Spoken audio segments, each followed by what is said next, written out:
साथियों नमस्कार, मैं राधे मेड़ा। साथियों इस वीडियो के माध्यम से मैं बात करने जा रहा हूं जो अभ्यर्थी राजस्थान कर्मचारी चयन बोर्ड की जो एलडीसी की भर्ती है और उसी के साथ में जो अभ्यर्थी इंतजार कर रहे हैं स्टेनोग्राफर भर्ती का उन अभ्यर्थियों के लिए वीडियो बहुत ज़्यादा महत्वपूर्ण है। साथियों लगातार हम आपके लिए हर संभव प्रयास कर रहे हैं और साथियों मैंने आपको पहले भी बताया था कि राजस्थान कर्मचारी चयन बोर्ड के पास में जो अर्थना आएगी वो सचिवालय में प्रशासनिक सुधार विभाग से आएगी।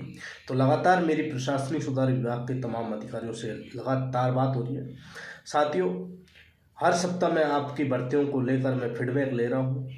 आप निश्चिंत रहें। जो एलडीसी की जो भर्ती थी वो लगभग 4,500 के आसपास पदों पर आएगी और इन पदों में से लगभग 580 के आसपास पद हैं वो सचिवालय के होंगे और बाकी जो पद हैं वो अधीनस्थ विभागों के पद हैं। उनमें से अभी 3 विभाग हैं। पहले 20 विभाग के समथिंग थे जिनकी सूचना आने बाकी थी। अब लगभग 3 विभाग ऐसे बच रहे जिनकी सूचना नहीं आई थी, वो भी लगभग 1-2 दिन में आ जाएगी। फिर उसके बाद में हो सकता है आपकी जो भर्ती है इसकी जो अनुमोदन के लिए फाइल ऊपर तमाम जो उच्च अधिकारी हैं उनके पास जाएगी फाइल। वहाँ से अनुमोदित होते ही आपकी जो ये अर्थना है इसको राजस्थान कर्मचारी चयन बोर्ड भेजा जाएगा। तो हमें प्रशासनिक सुधार विभाग के अधिकारियों ने बताया कि हम जल्द से जल्द प्रयास कर रहे हैं और उन्होंने वादा भी किया है कि हम अगले सप्ताह में कोशिश करेंगे पूरा कि हम आपकी अर्थना या फिर इसकी जो अनुमोदन है जो उच्च अधिकारियों से अनुमोदन बाकी है वो करवा कर और इसको हम अंतिम रूप में इसको मतलब जो अर्थना है इसको डाल देंगे। तो साथियों जैसे ही ये यहाँ से अर्थना राजस्थान कर्मचारी चयन बोर्ड जाएगी तो फिर राजस्थान कर्मचारी चयन बोर्ड आपकी जो विज्ञप्ति है वो चुनाव आचार संहिता होगी उससे पहले जारी कर देगा और आपके जो आवेदन है वो ले लेंगे। फिर आपकी जो परीक्षा है वो चुनाव के बाद में करवा सकते हैं, यानी कि जून जुलाई माह में आपकी परीक्षा का आयोजन करवा सकते हैं एलडीसी भर्ती की। तो साथियों एक संभावना है कि जून जुलाई अगस्त में भी हो सकती है जैसे ही टाइम मिलेगा, परंतु ये संभव है कि इस साल ही आपकी भर्ती का आयोजन होगा, ये निश्चित है। इसी तरह जो स्टेनोग्राफर भर्ती थी उनकी लगभग 280 पदों की जो रिक्त पदों की सूचना मिली है सभी विभागों से वो प्राप्त हो चुकी है और लगभग 198 पद हैं वो अपने सचिवालय है उसके हैं। तो इस तरह से लगभग 500 के समथिंग पदों की स्टेनोग्राफर की भर्ती आने की 100% संभावना है।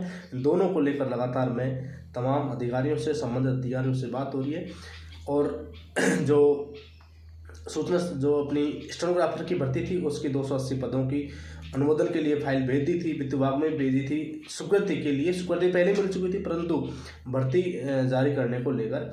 तो साथ ही अब बहुत जल्द आपकी जो नोटिफिकेशन है संभवतः अगले 20 दिन के अंदर आपको दोनों भर्तियों को नोटिफिकेशन देखने को मिल सकता है। ये 100% पूरी संभावना है कि 20 से 25 दिन मैक्सिमम आपको नोटिफिकेशन देखने को मिल जाएगा।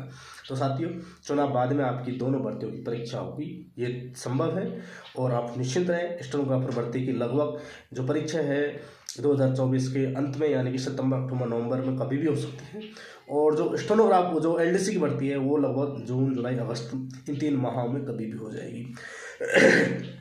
तो एक महत्वपूर्ण जानकारी थी मैंने आपको साझा कर दी है।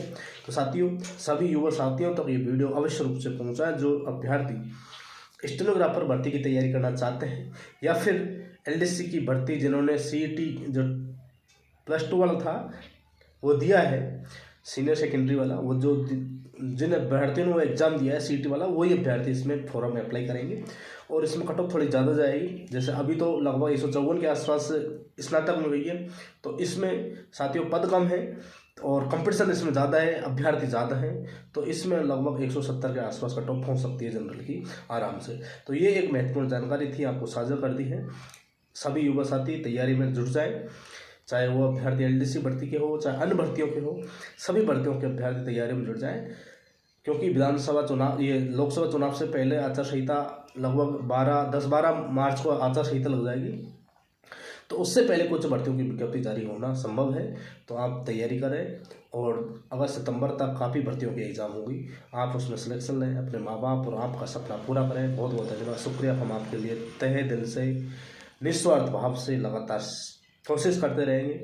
हमें आपसे कोई स्वार्थ नहीं है, कोई राजनीति नहीं है, सिर्फ और सिर्फ आपकी मदद करना ही हमारा धर्म है, यही हमारी ड्यूटी है। क्योंकि एक मदद करने के बाद जो हमें खुशी मिलती है उस खुशी का किसी भी उसको धन दौलत किसी भी तरीके से उसको मैं तोड़ नहीं सकता। इसलिए सबसे इम्पोर्टेंट मेरे लिए है सिर्फ खुशी। मेरी वजह से कोई इंसान खुश होता है तो मुझे बहुत अच्छा लगता है। तो ये मेरा टारगेट रहता है। बहुत बहुत धन्यवाद।